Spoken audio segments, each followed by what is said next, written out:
All right, well, I had a video of Homer Simpson on New Billboard Day. You ever seen that one? No. He's driving down the highway to the Springfield nuclear power plant, and he says, "Hey, it's New Billboard Day." It's New Billboard, right? And he stops, and there's a big car crash behind him, but of course he's oblivious because he's Homer. And so he reads the billboard. He looks up, and it says, "If you're English muffins." Then there's another billboard a few yards down the highway. Pulls up to that one, causes a big disaster behind him once again.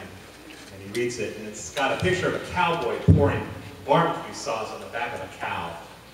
Absurd. And it says, "Best in the West, barbecue sauce." And he says, "That rhymes." As if that were, you know, the funny thing to me.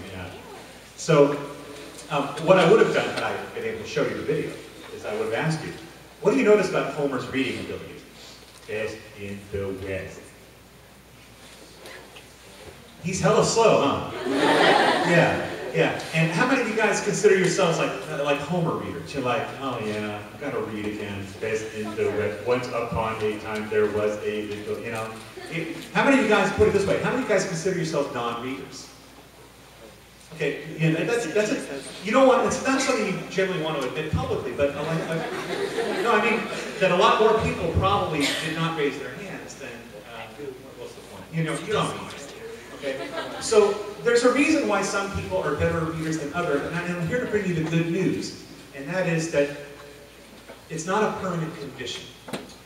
If you consider yourself a poor reader, lots of times people are poor readers because they don't read. And they don't read because they're poor readers. It's kind of what we call a vicious circle. The guy who can't cope because he drinks, and he drinks because he can't cope. See? One thing leads to the other. So there's a little principle at work, a very simple idea at work behind why some people read faster and more confidently than others. And I want to share it with you today. So go ahead and give me the next slide. Oh, finally I got a slide, can't even see it. Well, this is a model of what's going on in the brain. And it has to do with what's called automaticity, okay? What is automaticity, you may ask? Well, it starts with how you begin to see letters and figures and begin to make meaning out of them when you first start reading. Give me the next slide here. Okay, so the first thing that you do when you learn how to read is you discover something called feature codes, okay? And that is the fact that a T looks different from an F, even though they're kind of similar. How is a T different from an F? There's no dealie at the top, right? A little curvy bit, right? That's the T, and the F has that. Okay, so these are called feature codes, and this is where, you know, I have a little 3-year-old nephew, and right now he's starting to learn his ABCs, and in doing that, he's picking up on the feature codes, okay? And so understanding feature codes is what makes it possible for you to understand what a letter is, okay? Now notice that the feature codes here in Chinese are slightly different than those in English. Of English characters. Now, anybody here? Anybody have any questions? I can translate these for you here. So, this is beauty. Actually, I can't translate them anymore because I can't read the English. Okay.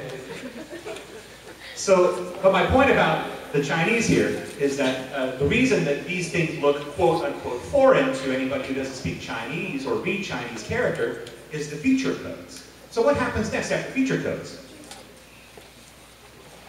Then you start picking up on spelling codes, the arrangements of words so that they actually make meaning to you, okay? And how many of you guys have seen this thing going around on the internet? Okay, who wants to try reading it? You want to do it, Jada? Oh, hold on. We'll do it the talk show style.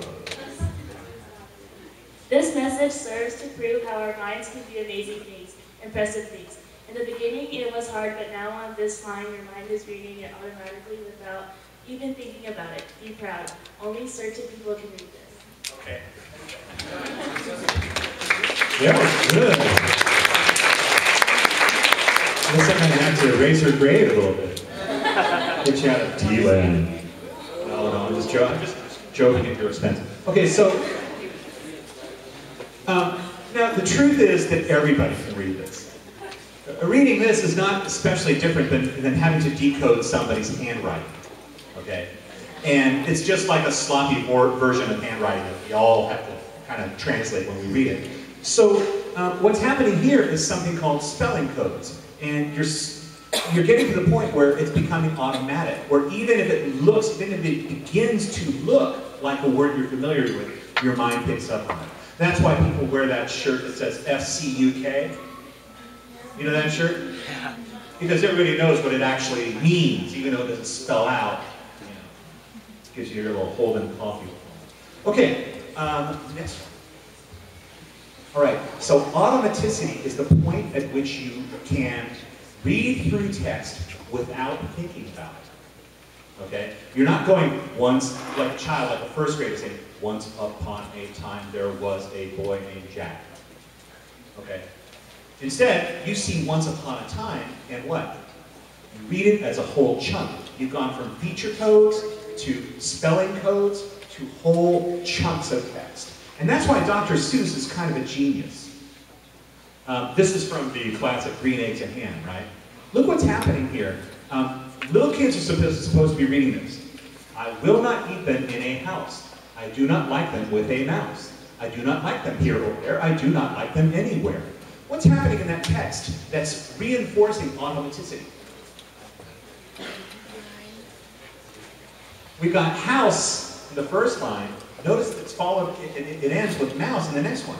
So the kid is getting a chance to sort of mix and match, and thereby creating automaticity. By the time the kid's read Dr. Seuss, you know, by the time the kid gets down to this line, he or she is not reading, I do not like them. He or she is doing what instead? Sees the whole code right there in front of him. So how can you increase your own automaticity? Any guesses? Yeah, read.